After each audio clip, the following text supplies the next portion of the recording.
All right. There we go. All right, we're going to let everybody in here for just a moment. Welcome, welcome, welcome, welcome. I will start out with my traditional welcome to everybody. Warriors! It's Grand Rising. Good evening, Warriors all over the world. We called this emergency meeting, and I'm going to just kind of slow down just a little bit to get more people on. There's people piling into this meeting right now. I called this emergency meeting to connect with you guys to, number one, say I love you. Number two is to take a deep breath. And number three is to provide facts, figures, numbers, logic, so we can make informed decisions as we move into this new quantum financial system. So if you don't know who I am, I'm Coach JV. I am the top health, mindset, crypto, and business coach in the world. What you believe in your heart, you think in your mind, will eventually become your words and become your reality. If you can see it in your mind, eventually you can hold it right here in your hands. What you repeatedly do gets indoctrinated in your subconscious mind, becomes an unconscious activity. The reason why we had this meeting is to talk to you guys about what is actually happening in the economy. I am not a financial advisor. None of this is financial advice. I'm just going to share with you guys my obsession with macro and microeconomics. And the reason why I did this morning is I was up really late last night because of the bail-ins happening. There's actual bank bail-ins happening right now. And I see a lot of messages coming in and a lot of comments coming in. And there's a lot of misdirection around what's happening in the economy. And I want to make sure people stay calm and they don't make rash decisions and completely ruin your finances. Number one, the key to this is get your heart and brain coherence in check, okay? Your mindset is the number one thing right now. That's the number one thing right now. You should be working harder on yourself than you do anything else. And I promise I'm going to go into all the economic stuff. But every single one of you should be working harder on yourself than you do anything else. Now, I believe in God and follow the life of Jesus. And I know in the end we win, but you have to believe that, number one. Hey, what your thoughts are, what your words are going to be so important. Who you surround yourself is going to be extremely, extremely important. All right, so let's talk about what's actually happening in the economy right now. Back into it, okay? So basically, we had a bank last night that went into its first bail-in. So let's back up for just a moment. We had Silvergate go into a complete liquidation, okay? Then a couple weeks later, not even weeks later, a couple days later, we just had Silicon Valley Bank go into what's called a bail-in. And let me explain to you, I'm going to look up here and read right off. This is right off the FDI website. Now, if anybody from the FDIC is watching this, this is all on their website. All this information is available to you guys. So I'm going to read to you exactly what a bail-in is. What's the difference between a bailout and a bail-in? We're going to talk about USDC, which got depegged, which everybody thought it couldn't get depegged. But remember, guys, this is a liquidity crisis. All the money in this system is fake. It's fake. It's fake money. It's called fiat money. It's a digital currency or a digital dollar or digital, whatever you want to call it, in a computer system. And so basically what's happening right now is this old monetary system is completely shifting to a digital. We need liquidity. Okay. So I'm going to back into this in just a moment. So let's understand what a bail-in is. I'm reading right off the FDIC site, the FDIC site. There's a difference between a bailout and a bail-in. Very, very different. Let's talk about a bailout. A bailout is when a bank receives an equity injection equal to the amount of equity needed to meet. So they print money and they give them equity into the bank, okay? A bail-in is completely different. So a bail-in is all insured debts are converted to equity, okay? The bank is valued at the new all-in equity bank. The creditors receive the value of the new shares. So for example, Silicon Valley Bank got taken over by the FDIC yesterday. By the 13th, when those customers wake up, anybody with $250,000 or less is insured. Okay. Now, if you go onto the FDIC website, you can see every single bank's bail-in plan. Okay. And I'm going to back into this in just a moment. So a bail-in, when you wake up on the 13th in March, if you're in Silicon Valley Bank, you will have your assets into an insured deposit with the FDIC, and it's going to open up. It's like a bankruptcy, and it opens up under a new organization.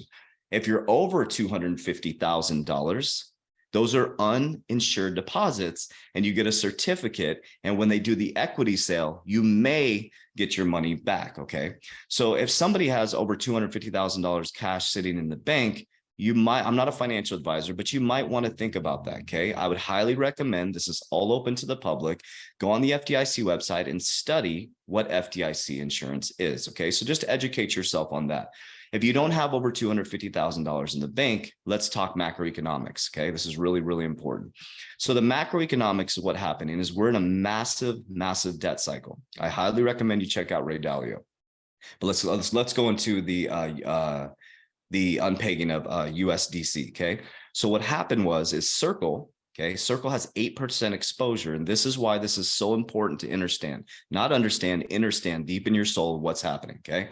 So you had Silicon Valley Bank, Circle, the crypto company, had 8% exposure to Silicon Valley Bank. So what happens is the public, we actually caused these bail-ins, because what happens is people went to Circle and they knew that when the CEO of Circle announced that they had 8% exposure, people went and started liquidating their USDC, which depegged it.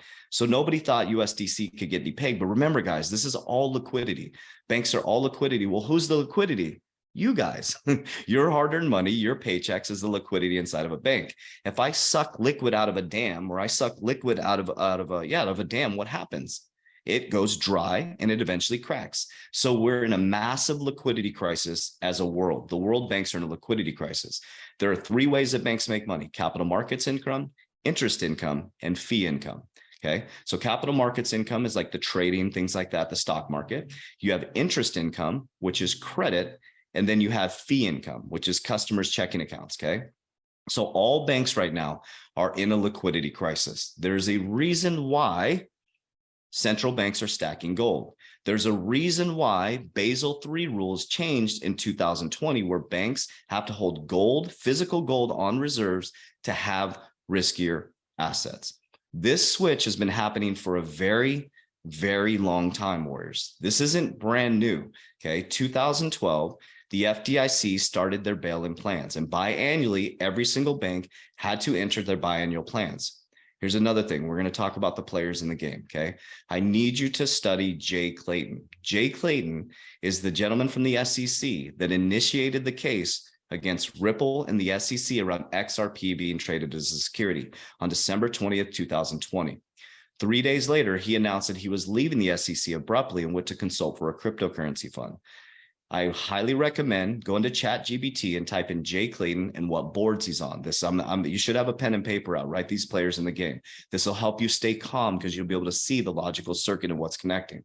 So Jay Clayton just recently, okay, about 2 years later, got put onto the board of the FDIC. The FDIC is responsible for protecting insurers of the bank and the bail-ins that we're experiencing right now. So Jay Clayton went from the head of the SEC, the Securities and Exchange Commission, which threw out a case against Ripple on December 20th, 2020, and 2 years later becomes part of the board of directors for FDIC that's getting ready to bail in banks. Do you see a connection there? There's a banking system switch happening right now. They're putting all the players in place to move us into a new monetary system. Now that we can see that we're in a liquidity crisis, well, what solves liquidity? On-demand liquidity, real-time payments, distributed ledger technology. I'm not here to tell you what to invest in. I'm here to tell you what macroeconomically is happening. So if you're sitting right now and you're looking at our economy, okay, let's back all the way up to 1971, and I'm going to take you up to present date. How's everybody feeling? Give me a thumbs up. Feeling good? Okay, we're digesting this. So what I want you to understand is that I would stay very, very calm right now. Very, very calm. This is the greatest time in human history to build wealth for your family. Okay. So at the end of this whole description from 1971 to right now, I'm going to share with you what I'm doing for my family. I don't know if it'll work for you, but it's worked for me. 4 years ago, I was on my parents' couch and I have financial freedom. I have equity in multiple companies. I built an ecosystem of warriors all over the world, and we're changing lives because we do the opposite of the 99%. I used to be in banking. I spent 10 years in banking. I was a vice president of a bank, and I saw how the banking system works, and it did not align with me. I'm not left. I'm not right. I'm not up. I'm not down. God is my CEO. That's who I report to every single day. What I am is somebody who has a logical circuit and can see forward and backwards, and I connect the dots based on facts, figures, numbers, logic, and I make informed decisions. I don't listen to this YouTuber, this TikToker. When I hear something, I go deep down the rabbit hole to find out how it feels in my sacral, and I make my decisions based on that. So I just want to make it very clear who I am. If that isn't attractive to you or you don't like that, I'm probably not the person to listen to. Okay. So in 1971, we detached from the gold standard. So our parents are sitting there hippied out in 1971. They're sitting in front of a TV and President Nixon comes on and he says, listen, public, if you watch the President Nixon video, reverse everything he says and take it backwards. Just take the message backwards. Okay. He says we're detaching from the gold standard, okay, to protect our monetary system. Makes zero sense. Okay. We're not going to go too deep into that. You can study that. In 1971, the World Economic Forum was also created. I don't know if there's a correlation there, but in 1971, the World Economic Forum was created. And also we detached from the gold standard in 1971. We went off the gold standard. And I don't know if they thought, oh, crap, what did we just do? So that made our currency fake currency, fiat currency, right? That allowed the central banks, the Feds, to print money. Okay. So we became well, let's go to 1974. In 1974, we decided it was a very strategic move.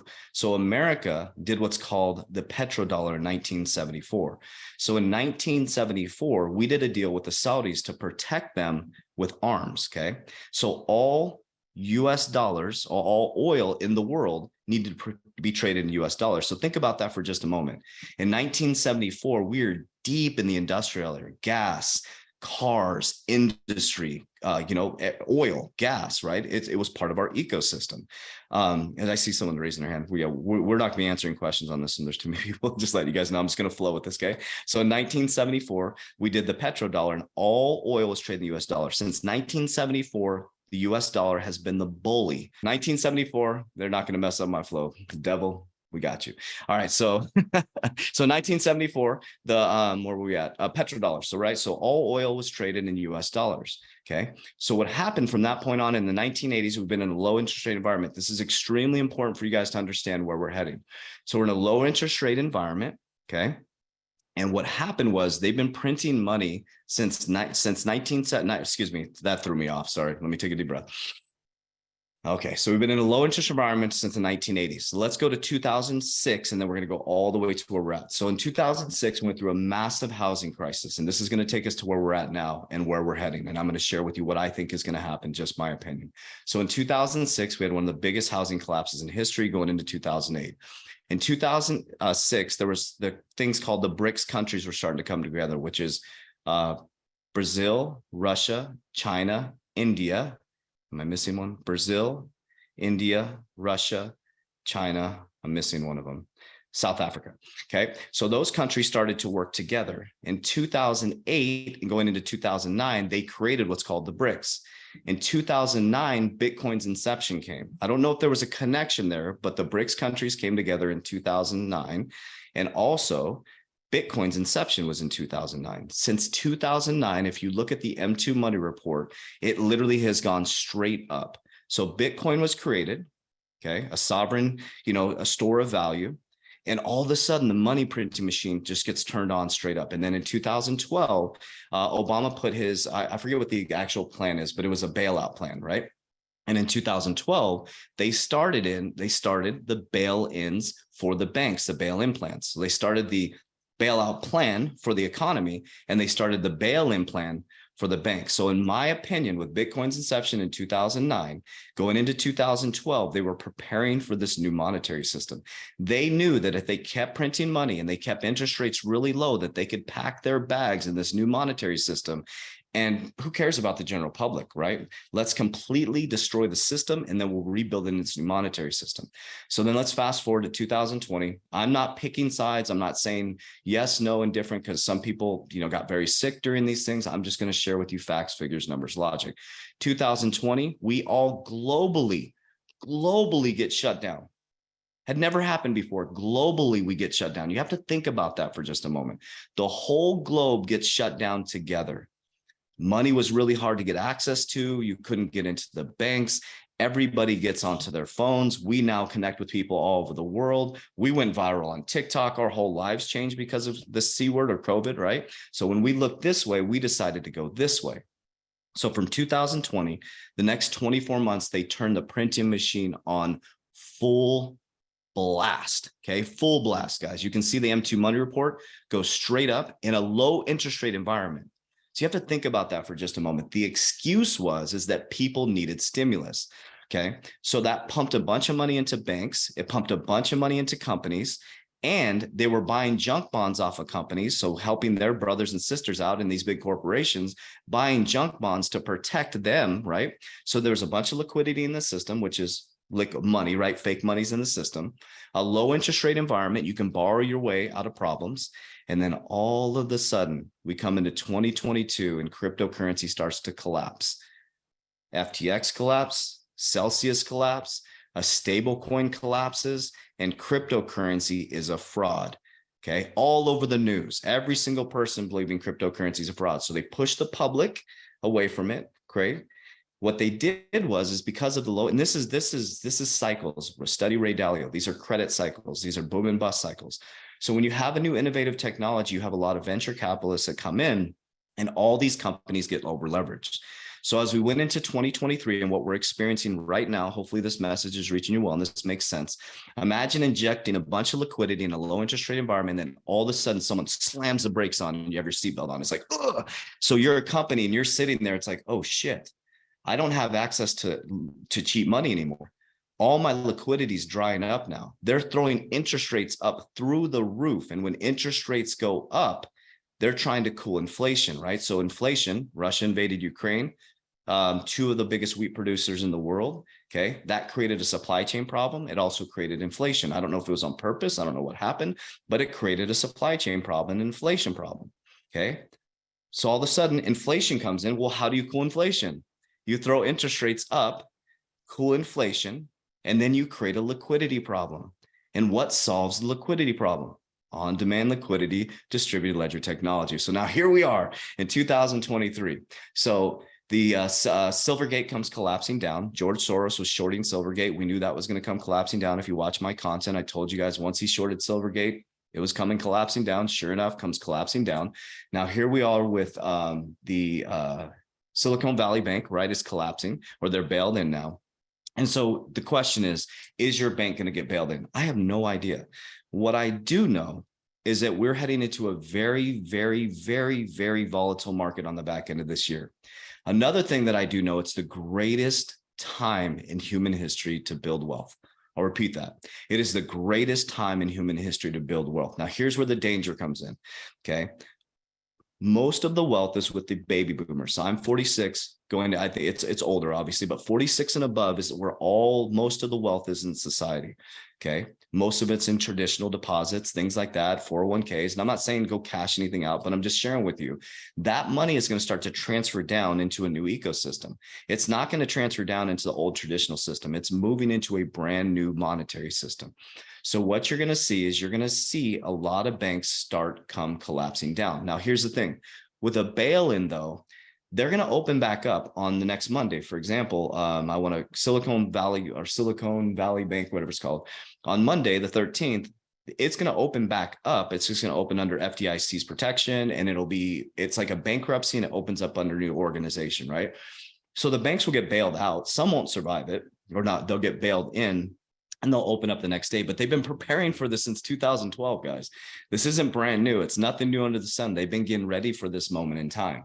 So here we are. We're sitting there. We're looking futuristically now, okay? So Jerome Powell has told us that he is going to raise interest rates until we get to 2% inflation. Have you checked where the inflation is at? We're not even close to 2% inflation. He said it's definitely going to go through 2024, okay? Think about that for just a moment. So they're going to keep raising interest rates. Mortgages a year ago, maybe were 2%, 2.5%. A mortgage is now 6%. The same 1,800 square foot home is now $4,000 a month for a $600,000 house. The normal everyday American is not going to be able to afford to live anymore. People making $70,000 to $150,000 are now living paycheck to paycheck. That's going to move up to people making $250,000 a year. So we're all in the same boat, rowing down the river together, right? So one of the things you want to think about is as they raise interest rates, what happens? Okay, a year and a half ago, I was telling you cash is trash based on Ray Dalio.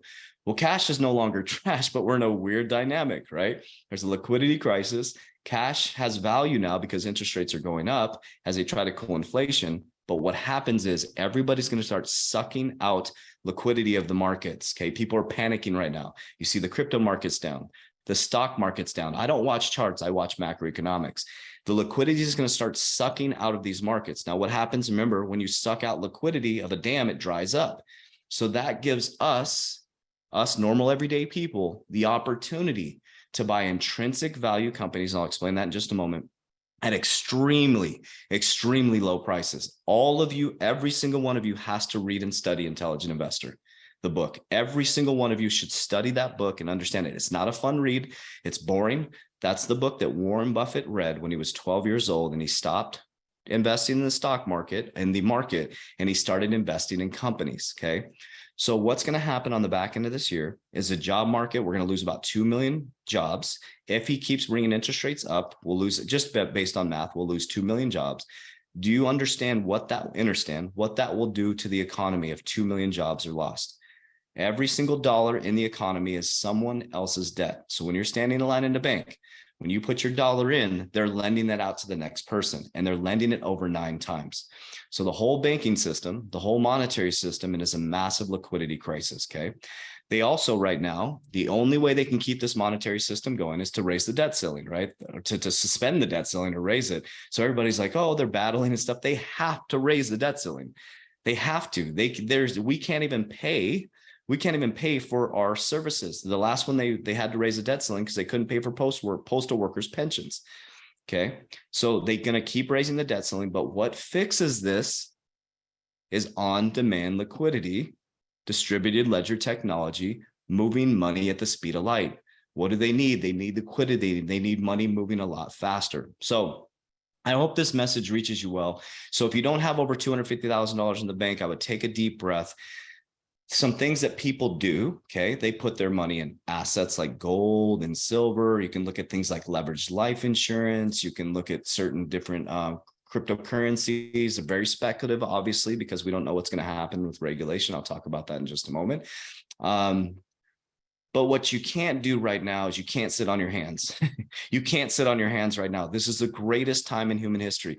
If I was in someone's situation where like, what should I do right now? So if I didn't have, and I was sitting there saying, what can I do to protect my family? Number one is I would start working harder on myself than I do anything else. I would start exercising, nutrition, educating myself. I would stop scrolling on TikTok all day. I would start focusing on my family. I'd start focusing on building foundation. I have a great relationship with God. I would reconnect with my spiritual side. If you're, Catholic, Church of Latter-day Saints, Jehovah's Witness, whatever you are, reconnect with your spiritual side. If you're Buddhist, reconnect with that. Go deep into that, find that foundation of who you truly are.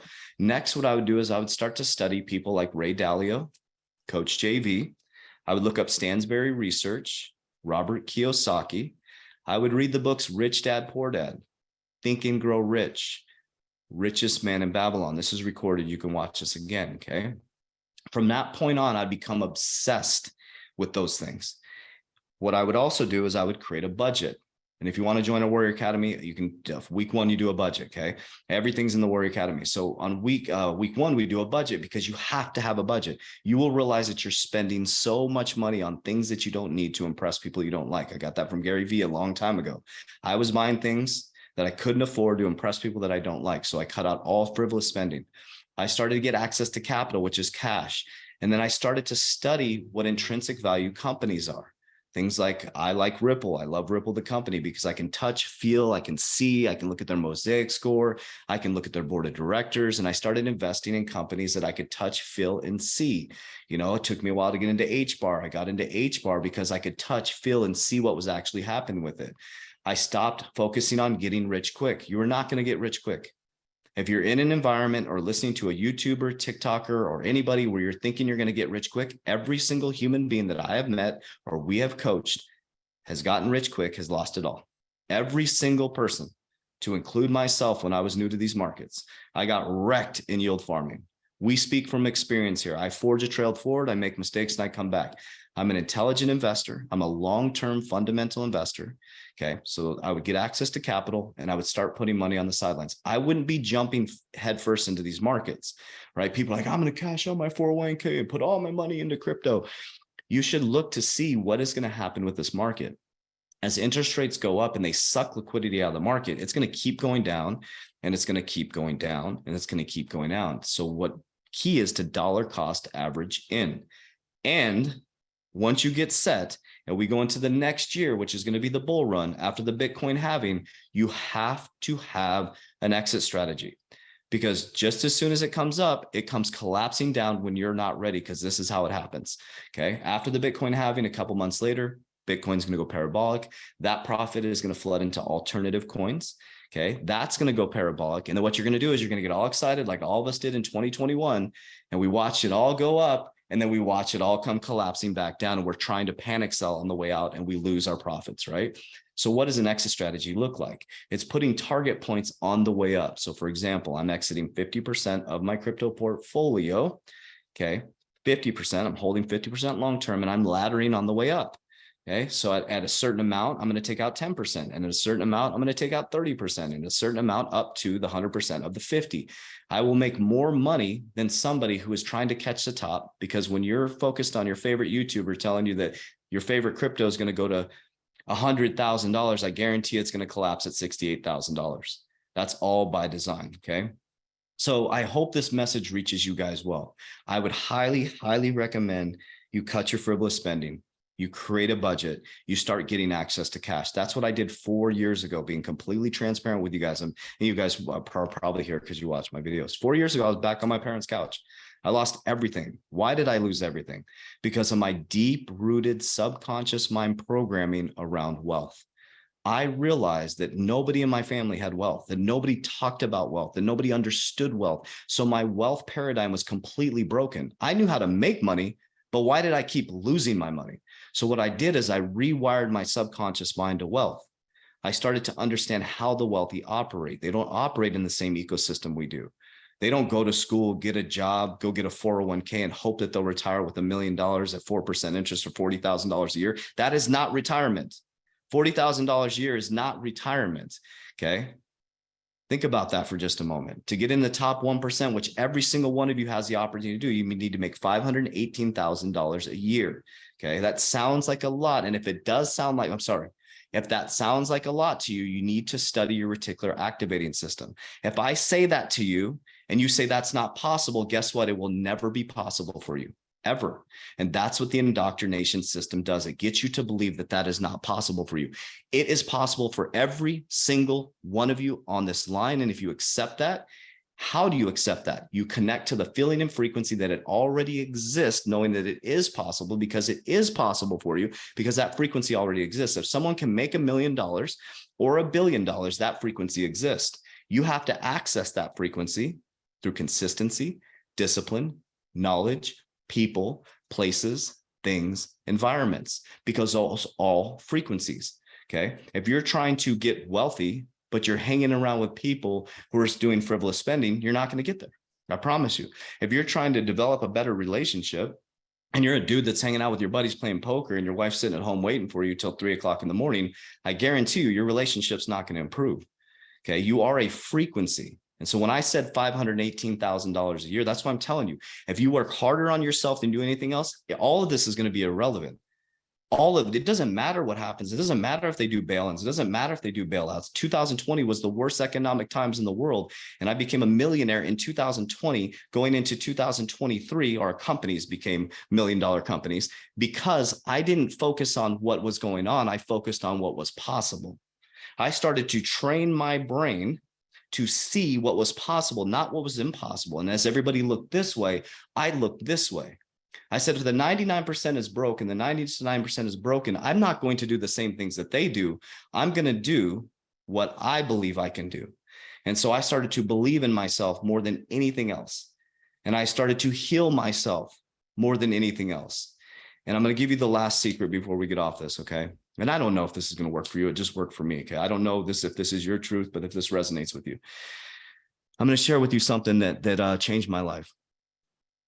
If you can master judgment, okay? If you can master judgment and you can listen to what I'm about to say, and there'll probably be one person, how many people are on here? There'll be 2 people on here that take this, okay? There's 1 out of 100 every single time. So there'll be 1.5 people. If you want love, you need to fall in love with yourself. If you want trustworthy people in your life, you need to be a trustworthy person. If you want to be wealthy, you need to connect and be wealthy inside. If you want to be loved, you must love yourself more than anybody loves you. The system is completely backwards. If you want someone to pay attention to you, what do? You ignore them, right? And when you pay attention to somebody, they start to ignore you. So think about that for just a moment. You're out there seeking love and you're always seeking it. You're always chasing it. You're always trying to get money. And guess what? You're always going to chase money. When I realized that I had everything I need, I got everything I wanted. And when I realized I knew nothing, I gained everything. Let me repeat that one more time. When I realized I had everything I need, I got everything I wanted. And when I realized I knew nothing, I gained everything. So I hope this message reaches you guys well. I just wanted to get on here and talk to 178 of you, and hopefully this will go to thousands of people. And it doesn't really matter. It doesn't really matter. What matters is that you understand that you have the opportunity of a lifetime right now. You should be rejoicing this opportunity because it's going to happen in history over and over again. Okay? Because we have it all backwards. Everybody's out protesting and arguing left and right and up and down. Religions are going against each other. My religion is better than yours. And Jesus came to show us that we're all more alike than we are apart, right? Think about that for just a moment. Jesus picked the most unlikely characters. His disciples were broken like all of us, right? And so what Jesus came to do is he came to show us what was possible, and we pray to what's impossible. Right? So we're praying all the time, Jesus, fix it, God, fix it, Buddha, fix it, this person, fix it. When they're saying to us, you've already been fixed. You already have everything you need. You're already healthy. You're already wealthy. You're already abundant. But what we do is we get into these ecosystems and these circumstances that tell us that we're broken, and we adopt that as our truth. And that's not your truth. You're just accepting that as your truth. And yes, things happen to you. Things happened to me as a child. A lot of things happened to me. I was a drug addict 16 years ago, if you know my story. 17 years ago, I committed suicide on December 18th, 2006. But I'm not that person anymore. Cellular, I'm a completely different person because I'm powerful, I'm strong, I'm worthy, I'm abundant. I believe in God, and I believe that my path is very, very powerful, and that God loves me, and that I win in the end. Some people like that, some people don't. But what I'll tell you is I unconditionally loved every single one of you. I unconditionally love every single one of you. Therefore, I love myself. And if you can master judgment and you can understand that you are already everything I just said, and as you sit there and you feel lonely, you look yourself in the mirror and say, I am not lonely. I'm sitting in front of the most powerful human beings with different fingerprint and different DNA. And I was brought to this earth for a very, very, very special reason. And if you start to focus on that and you start to focus on what's possible, you'll start to see who you truly are. Not the created I am, what your parents told you were, what the ecosystem told you were, what TikTok tells you are, who you truly are. And if we all walked around and we did that and we worked harder on ourselves than we did anything else, do you realize that these elites that you speak of, these people that are stopping you from being powerful, these nefarious people, they're not stopping you. Nobody's stopping you from being great. There is no evil force stopping you. We allowed these people to do this, whatever it is. Nobody's stopping me. President Biden doesn't raise my children. Trump coming back, he doesn't take care of my kids. He's not going to be responsible for the decisions that I make today when I get off this call. I'm going to make good, healthy decisions for my family, for my partner, for my ecosystem. I'm going to do everything I can within my power to build safety, to build love, to build high frequency, and all else falls into place. So I ask you a question as you sit on this call, and we can talk about macroeconomics all day. We can talk about the economy all day. It doesn't matter. It's going to be the same thing. Jesus was flipping over the money changers 3 days before he was crucified. Dive into it, guys. It's the same thing. The question I have for you, the Trojan horse came in when we were drunk off the wine. I could go through I could repeat the cycles for you. The question I have for you is, what are you going to do differently this time? Because you've done this over and over again. Your parents did this over and over again. Your grandparents did this over and over again. So at what point is somebody going to draw the line in the sand in your family and say, enough is enough? I am a generational shifter. I am here to become the change. It doesn't matter what your brother, your sister does, your mom does, your spouse, partner, loved one does. It matters what you do.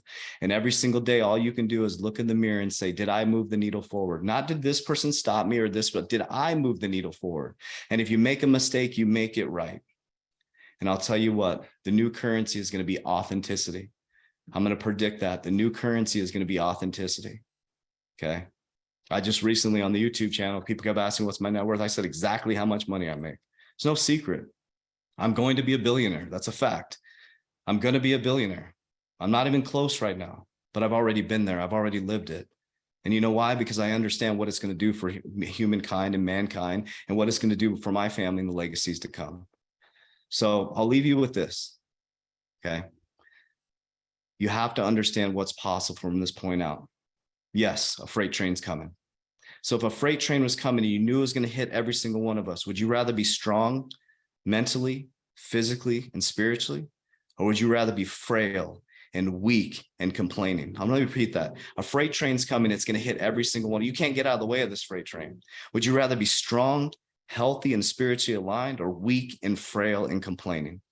That's going to be the only difference between human beings on this earth. You know, and people say it's the rapture. Some people say, you know, he comes down on a white horse, and some people go up, some people go down. It's all an ecosystem that we're all sitting in right now.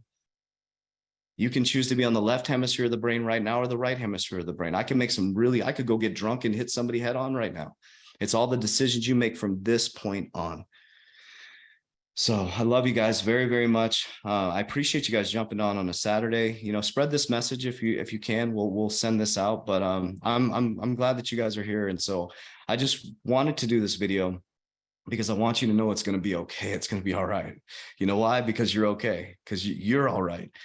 So I don't know. I hope to see all of you guys in 2 years from now, 3 years from now, living your dream. Because I'll tell you what, the cars and the house, it's not that big of a deal. The money's not that big of a deal.